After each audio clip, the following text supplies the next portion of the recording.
اگر آپ سے ماں باپ کی بات بھی برداشت نہیں نہ ہوتی پھر آپ کو علاج کی ضرورت ہے۔ دنیا میں سب سے بد نصیب بیٹا وہ ہے کہ جس کا باپ بھی اس سے بات کرتے وقت ڈرے کہ کہیں آگے سے بدتمیزی نہ کر، وہ بد نصیب ہے۔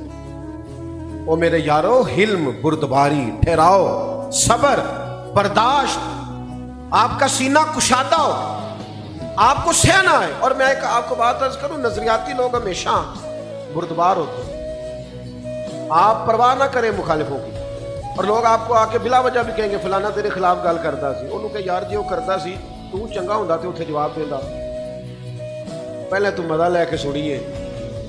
ایک سیانے آدمی تھے، سمجھدار بزرگ، چلے ان کا کوئی نام فرض کر لے، محمد بشیر نام تھا۔ تو کسی نے آ کے ان سے کہا بشیر صاحب فلانا بندہ آپ کو برا بھلا کہہ رہا تھا، سیانے بندے تھے نا، لڑائیوں کا وقت نہیں تھا، کام بڑا کرنا تھا، ڈیوٹی بہت زیادہ تھی۔ کب بشیر صاحب فلاں آپ کو برا بھلا کہہ رہا تھا تو کہنے لگے یار چھوڑ،